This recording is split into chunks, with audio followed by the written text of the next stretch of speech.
Hello, this is Pamela, and you are on Pamela's Adoring Crochet. I do a lot of color blocking on a lot of my outfits, especially my shawls. And if you are interested in knowing what color blocking is, I just thought maybe I'd give you an idea of how I do it. I know people may have different ways, but this is the way that I like to color block my things. And I'm showing you this shawl, part of this shawl right here that I have started. And you'll see that every so many rows, I have a color change. And let's see if we can show this a little up close, give you an idea. See how they change each row. Some of the rows I may have used the same color twice, mainly if it was like a single crochet row. Then I went ahead and did that row and then the next row in the same color. But this is give you an idea of what color blocking is. And then like here's the color that I'm on now. I had a single crochet row and I'm going to go ahead and do another row in this same color. Now, this is kind of the way I have my colors lined out. I will cut them and then I lay them out like this in a row. And then when I get ready to work, I will start with the top row, top color, like this after I figure out how I want my colors, the order that I want them in. And then I just work and then just do a row or two in each color. So I would do like a row in that, and then I'd put it, and then I'd do another row, do the second row in this, and then the third row in this right here, and then so forth. Okay, so now I'm going to show you how I actually go about doing that. This right here is Mandela, by the way. It was a cake, Mandela cake, and it was 2 cakes, and so I cut 2 cakes up.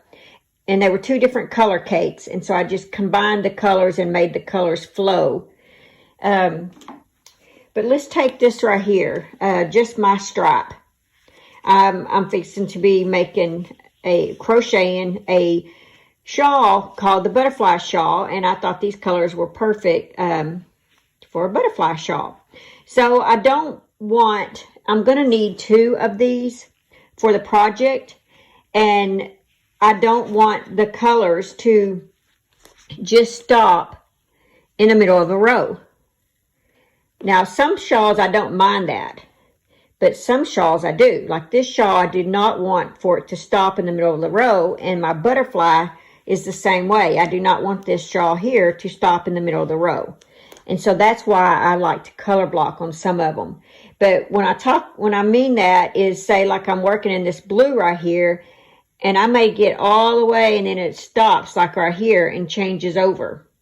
Well, in this case, it would be the gray, I guess, changing over to the brown, like right in the middle, right at almost to the end, or, you know, somewhere it would change colors. And it would be this color here, and then it would dramatically change to another color.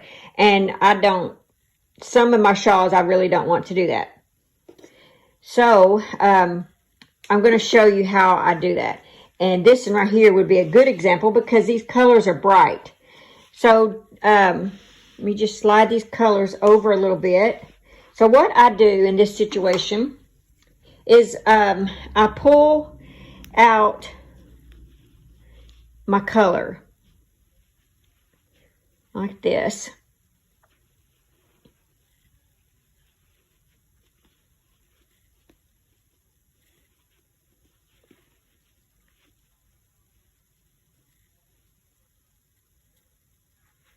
Okay, and you can see where the color changes right there. So I will go ahead and cut that. And then that would be, sometimes depending on what I'm creating, this Lost in Time shawl is not a good example of it, but this butterfly shawl will be. So what I would do is most likely the top part of my shawl will be like this color here. And see, this other yellow is here. So what I would do is go ahead and pull out this pink.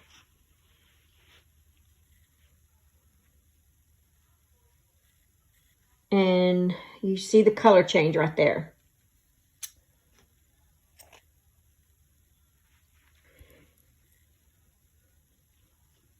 So I go ahead and take my other color, yellow, or my other yellow, and I go ahead and pull it out. And I will cut it just before the orange starts. Before the next color right there. See the color change? And I will add this yellow to that yellow. So we have so like the top part of my shawl would be yellow, and then my pink. Now this pink is too far in here, so what I'll do is go ahead and cut my next color.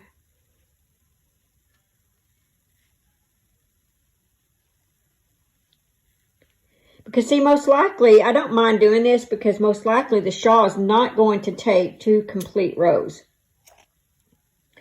All right, so then my next color would be orange. And I could go ahead and pull out my other orange. And I will just work all the orange. And if I don't have enough to complete a row, then I don't use up all that color. I only do enough to do 1 row. And then see, I would do that's how I would work it like that. And so the next color, see, would be green. And you can rearrange your colors. Just because the cake has them in a certain way, doesn't mean you have to work them in that way. You can rearrange your colors however you want them. And you may not want yours all yellow, pink, orange. You may want yours to where you have yellow, so many rows, and then the pink, and then the orange, and then the green, then go back to throwing a yellow in. You know, it's really all your preference. That's what's good about color control, is you control it. And see that, I would put that here, and I would cut this green.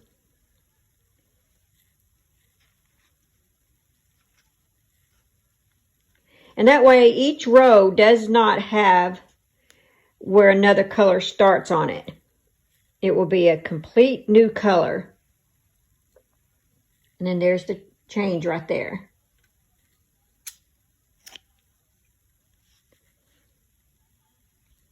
All right, so our last color would be like this lavender color.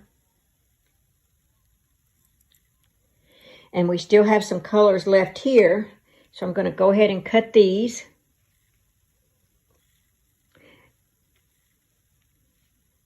But this is all you do. It's very simple.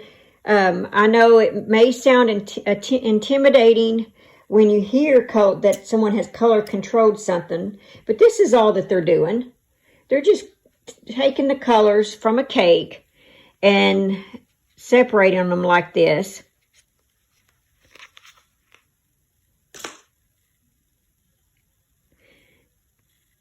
And then they're just crocheting or knitting, whatever they're doing, and using all the colors this way. So I'm going to add this yellow to up here. And then my pink is right here. So see, that's all you got to do to color control something. You can take a cake that has multiple colors like that and see if you can get a little bit of color, more colors in here. But that's all you do, is you just lay your colors out, line them up, and just do like I'm doing right here. Just do like that would be yellow, that would be the pink, that would be the orange.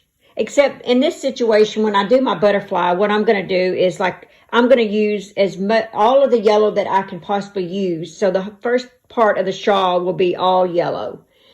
As much of the yellow as I can do. If I don't have enough to complete a row, then I'll quit using that color and I'll move on to the next color, because I want each color to end on the end of the row.